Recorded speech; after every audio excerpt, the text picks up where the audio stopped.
Hello friends, my name is Kajal और आप सभी का स्वागत है मेरे चैनल पर। और आज की इस वीडियो में हम डिस्कस करने वाले हैं UP DElEd first semester subject सामाजिक अध्ययन। जैसे कि हम आप सभी को बता दें कि इस क्लास की जो टाइमिंग होती है वो रात के 10 बजे होती है और डेली फर्स्ट सेमेस्टर का एक सब्जेक्ट का मॉक टेस्ट होता है जिसका आंसर आप सभी को करना होता है और टाइमिंग जो दी जाती है वो 5 सेकंड दी जाती है। तो चलिए फ्रेंड्स शुरू करते हैं। वीडियो को लाइक कर दीजिए और अपने फ्रेंड्स मित्रों को शेयर कर दीजिए ताकि वो भी इस मॉक टेस्ट से जुड़ सके। तो सबसे पहला आपका प्रश्न है कि चंद्र ग्रहण की घटना होती है पूर्णिमा को, अमावस्या को और तथा ब दोनों, इनमें से कोई नहीं। तो बताइए फ्रेंड्स, यहाँ चंद्र ग्रहण की घटना होती है।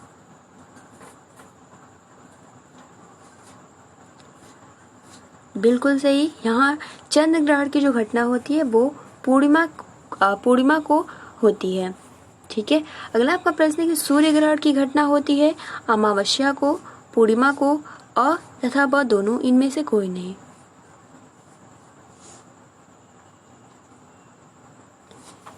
बिल्कुल सही, यहाँ पे हो जाएगा कि सूर्य ग्रहण की घटना होती है वो होती है अमावस्या को, यानी 109 का answer option number a correct answer हो जाएगा।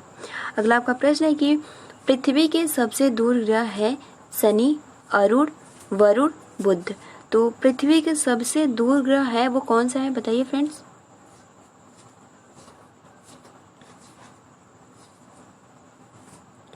बिल्कुल सही, यहाँ पे हो जाएगा वरुण। ठीक है, 110 का ऑप्शन नंबर स। अगला आपका प्रश्न है कि पृथ्वी के सबसे निकट ग्रह है शुक्र, वरुण, शनि, मंगल। तो पृथ्वी के सबसे निकट ग्रह कौन सा है?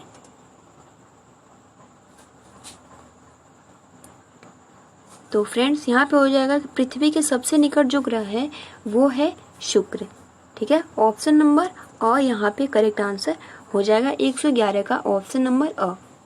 अगला आपका प्रश्न है कि 112 की हड़प्पा नामक स्थल किस प्रांत से संबंधित है?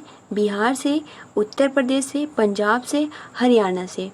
तो हड़प्पा नामक स्थल किस प्रांत से संबंधित है?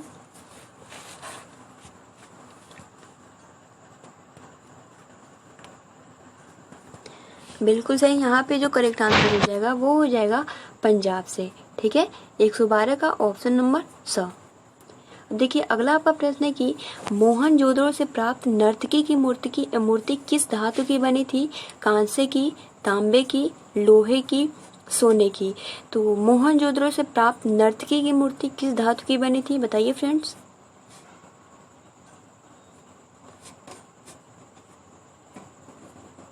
बिल्कुल सही, आप सभी का जो आंसर है बिल्कुल करेक्ट है। यहाँ पे हो जाएगा कांसे की, यानी मोहनजोदड़ो से प्राप्त नर्तकी की मूर्ति किस धातु से बनी थी?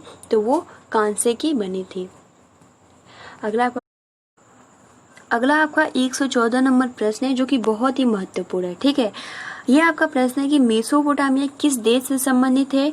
ईरान से, इराक से, तेहरान से, पाकिस्तान से। बताइए फ्रेंड्स, यहाँ पे करेक्ट आंसर क्या होगा?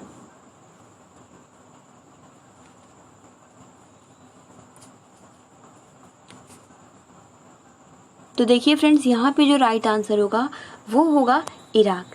जी हाँ फ्रेंड्स, जैसे कि मैं आप सभी को बता दूं, जो आपका राजन सीरीज है उसमें गलत दिया है। ठीक है, उसमें जो दिया है मेसोपोटामिया किस देश से संबंधित है, उसमें ईरान दिया है जो कि बिल्कुल ही गलत है। ठीक है, मेसोपोटामिया के बारे में हमने बहुत ही अच्छे से डिस्कस किया था। इसका इसका अर्थ होता है, ये मेसोपोटामिया जो होता है ये दजला और फरात दो नदियों के बीच का स्थान है। ठीक है, तो ये मेसोपोटामिया किस देश से संबंधित है? तो वो इराक देश से संबंधित है। ठीक है, आप इसको सही कर लीजिएगा।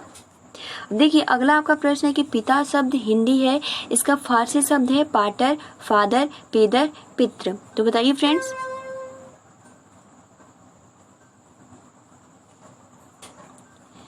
तो फ्रेंड्स, यहाँ पे होगा कि पिता शब्द हिंदी है, इसका फारसी शब्द जो होगा, देखिए ये भी गलत दिया है। उसमें जो ऑप्शन दिया है वो पाटर दिया है जो कि गलत है। यहाँ पे पीदर करेक्ट आंसर हो जाएगा। ठीक है, पिता शब्द हिंदी है और इसको हम फारसी में पीदर कहते हैं। ठीक है, पीदर। तो यहाँ पे 2 क्वेश्चन उसमें गलत दिया है, आप उसको सही कर लीजिएगा। पहला ये मेसोपोटामिया किस देश से संबंधित है, तो इराक से, और पिता शब्द हिंदी है, इसका फारसी शब्द है पीदर। ठीक है। अब देखिए अगला आपका प्रश्न है कि वैदिक काल में एक ही वंश के सभी लोगों को कहते हैं वंशज, परिवार, भीड़, जन। तो बताइए फ्रेंड्स, वैदिक काल में एक ही वंश के सभी लोगों को क्या कहते हैं। देखिए अगला आपका प्रश्न है कि वैदिक काल में एक ही वंश के सभी लोगों को क्या कहते हैं, वंशज, परिवार, भीड़, जन।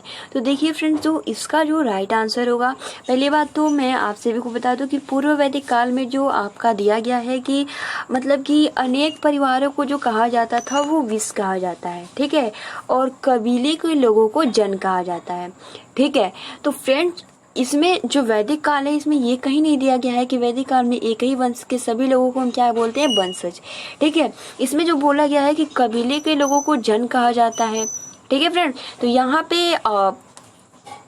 पे जन करेक्ट आंसर होगा। ठीक है, आप इसको भी राइट कर लीजिएगा। यानी वैदिक काल में एक ही वंश के सभी लोगों को क्या कहते हैं, तो हम जन कहते हैं। यानी कबीले के लोगों को हम जन कहते हैं, और अनेक परिवारों को, जो अनेक परिवार थे उसको हम क्या बोलते हैं, तो विश बोलते हैं। अब देखिए अगला आपका प्रश्न है कि ग्रह को अंग्रेजी भाषा में कहते हैं प्लेनेट। आपका प्लैनेट हो जाएगा, या पेंट हो जाएगा, या प्लान हो जाएगा। तो बताइए फ्रेंड्स, यहाँ पे क्या होगा। तो फ्रेंड्स, यहाँ पे ऑप्शन नंबर ब, यहाँ पे ये वाला करेक्ट आंसर हो जाएगा।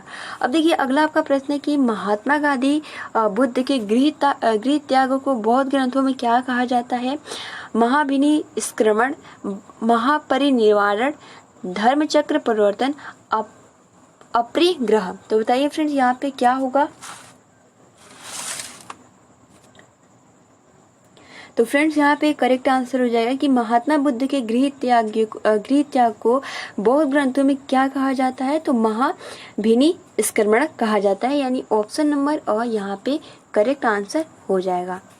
अब देखिए अगला आपका प्रश्न है कि स्यादवाद किस धर्म के दर्शन का मूल आधार है, शैव धर्म, बौद्ध धर्म, भागवत धर्म, जैन धर्म।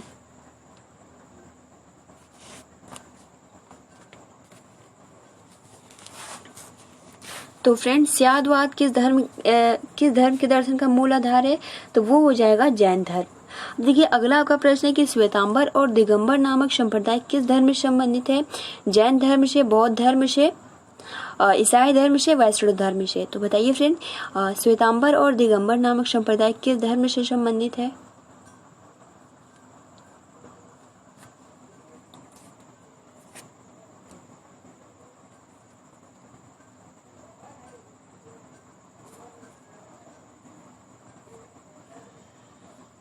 तो फ्रेंड्स, यहाँ पे जो करेक्ट आंसर हो जाएगा वो हो जाएगा जैन धर्म। ठीक है। देखिए अगला आपका प्रश्न है कि कौन सा साहित्य धर्मेतर साहित्य है। आपका यहाँ पे होगा राजतंगड़ी, जातक कथा, महाभारत, रामायण। तो कौन सा साहित्य धर्मेतर साहित्य है।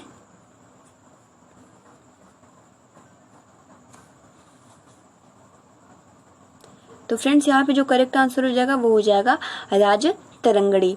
ठीक है, यानी ऑप्शन नंबर और यहाँ पे करेक्ट आंसर होगा। अब देखिए अगला आपका प्रश्न है कि इतिहास घटनाओं या विचारों की उन्नति का सुसंबद्ध विवरण कथन है, प्रोफेसर घाटे का, प्रोफेसर कार का, पंडित जवाहरलाल नेहरू का, रैप्सन का। तो बताइए यहाँ पे करेक्ट आंसर क्या होगा। इतिहास घटनाओं या विचारों की उन्नति का सुसंबद्ध विवरण है। तो फ्रेंड्स, यहाँ पे जो करेक्ट आंसर हो जाएगा वो हो जाएगा प्रोफेसर घाटे का। ठीक है, ऑप्शन नंबर और यहाँ पे करेक्ट आंसर हो जाएगा। अगला आपका प्रश्न है कि पूरा पाषाण काल की महत्वपूर्ण उपलब्धि है, पहिए का आविष्कार, आग की खोज, कृषि का आरंभ, अस्थायी जीवन की शुरुआत।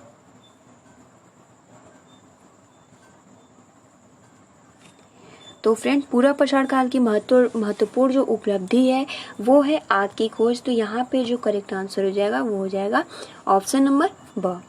अब देखिए अगला आपका प्रश्न है कि पहिए का आविष्कार हुआ था नव पाषाण काल में, मध्य पाषाण काल में, पूरा पाषाण काल में, ताम्र पाषाण काल में। तो पहिए का आविष्कार कब हुआ था।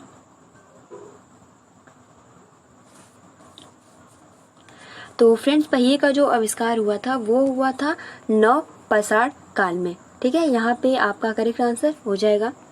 देखिए अगला आपका प्रश्न है कि महाप्रसाद से तात्पर्य है धार्मिक अनुष्ठान से, उपकरणों से, पर्वत श्रृंखला से, समाधियों से। तो महाप्रसाद से तात्पर्य है, और ये आपका डीएलएड 2018 और बीटीसी 2015 का पूछा हुआ प्रश्न है, जो कि बहुत ही महत्वपूर्ण है। तो महाप्रसाद से तात्पर्य है क्या होगा?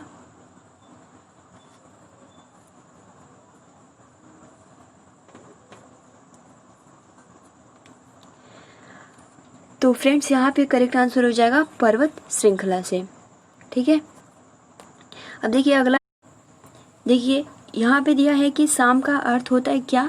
तो देखिए मैं अगर आप यहाँ पे आंसर बताऊँ तो आपके राजन सीरीज में ये गलत दिया है। ठीक है, शाम का अर्थ वहाँ पे क्या दिया है, आंसर आपका गान दिया है, जो कि क्या है, गलत है।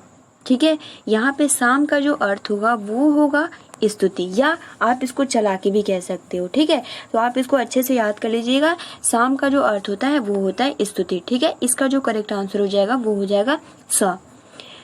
उसके बाद देखिए अगला आपका प्रश्न है कि वेदांत कितने होते हैं, 7, 6, 5, 3। तो बताइए फ्रेंड वेदांत कितने होते हैं? हमने कल डिस्कस भी किया था। वैदिक, उत्तर वैदिक में हमने वेदांग ये सब महत्वपूर्ण 10 साहित्यिक 10 भागों में बांटा गया है, जिसमें वेदांग, पुराण ये सभी आ जाते हैं। तो यहाँ पे जो आप सभी का राइट आंसर हो जाएगा वो हो जाएगा 6।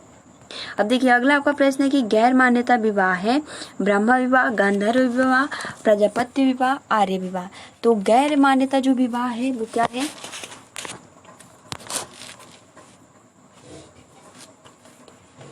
तो फ्रेंड्स यहाँ पे जो करेक्ट आंसर हो जाएगा वो हो जाएगा गांधर्व विवाह। ठीक है, अगला आपका प्रश्न है कि उत्तर वैदिक कालीन संदेशवाहक कहलाता है दूत, पालागल, उग्र, डाकिया। तो हमने इसको बहुत ही अच्छे से कल डिस्कस किया था। ठीक है, उत्तर वैदिक कालीन संदेशवाहक कहलाता है। ठीक है, जो राजा होता है, बहुत से नाम होते हैं। तो बताइए फ्रेंड संदेशवाहक कहलाता है क्या होगा?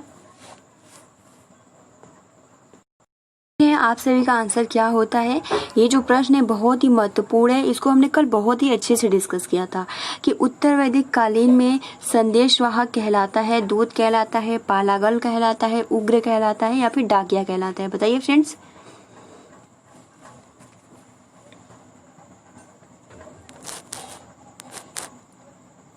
तो फ्रेंड्स यहाँ पे जो आप सभी का करेक्ट आंसर हो जाएगा वो हो जाएगा पालागल। अगर हम आपकी सीरीज में बात करें राजन सीरीज में, तो इसमें गलत दिया है, उसमें जो दिया है वो दूध दिया है, जो कि गलत है। ठीक है, यहाँ पे करेक्ट आंसर हो जाएगा कि उत्तर वैदिक कालीन में संदेशवाहक कहलाता है, तो वो कहलाता है पालागल। ठीक है, तो आप इसको सही कर लीजिएगा। अब देखिए अगला आपका प्रश्न है कि बुद्ध के समकालीन सम्राट माना जाता है प्रद्योत, अजातशत्रु, अशोक, बिंबिसार। तो बुद्ध के समकालीन सम्राट माना जाता है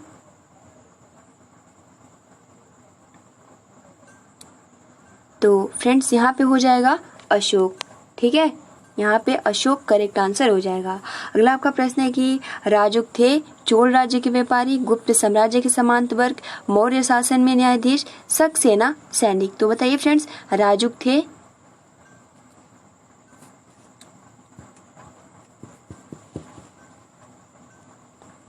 तो फ्रेंड्स यहाँ पे जो करेक्ट आंसर हो जाएगा वो हो जाएगा मौर्य शासन में न्यायाधीश। अब देखिए अगला आपका प्रश्न है कि सांची का स्फूर्त स्थित है उत्तर प्रदेश में, बिहार में, मध्य प्रदेश राज्य में, महाराष्ट्र में। तो सांची का स्फूर्त कहाँ स्थित है? बहुत ही महत्वपूर्ण ये प्रश्न है।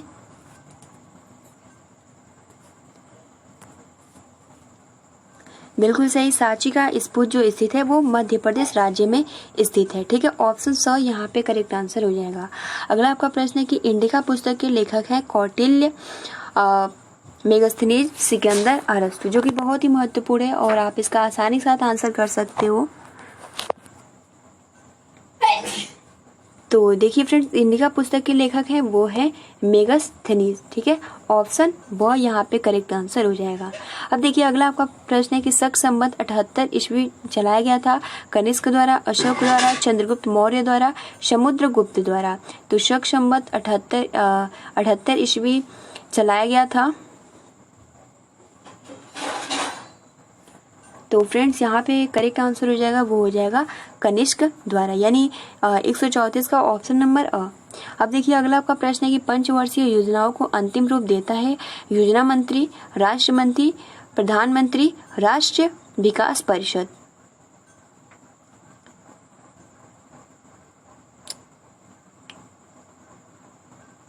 तो फ्रेंड्स पंचवर्षीय योजनाओं को अंतिम रूप देता है, वो देता है प्रधानमंत्री। अब देखिए अगला आपका प्रश्न है कि ऑपरेशन फ्लड कार्यक्रम संबंधित है बाढ़ रोकने, कृषि में वृद्धि से, पानी संरक्षण, दुग्ध उत्पादन की वृद्धि से। तो यहाँ पे करेक्ट आंसर क्या होगा?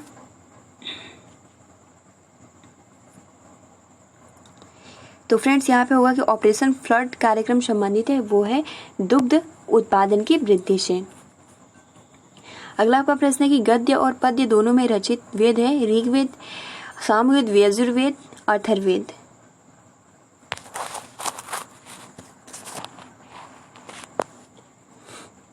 बिल्कुल सही, यहाँ पे हो जाएगा यजुर्वेद। अगला आपका प्रश्न है कि मनरेगा योजना भारत सरकार द्वारा शुरू की गई थी 2000 में, 2002 में, 2004 में, 2006 में। तो बताइए फ्रेंड्स मनरेगा योजना भारत सरकार द्वारा शुरू की गई थी कब?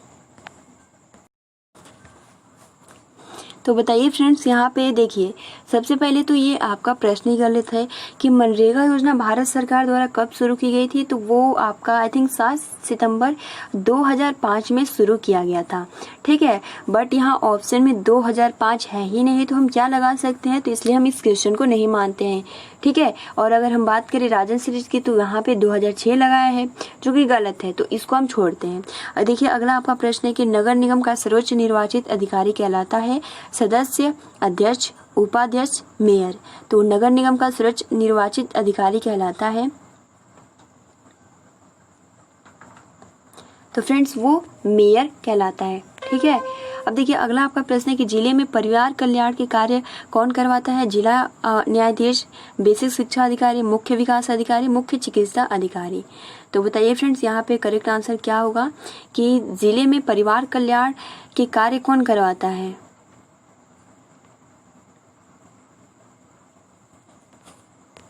बताइए फ्रेंड्स।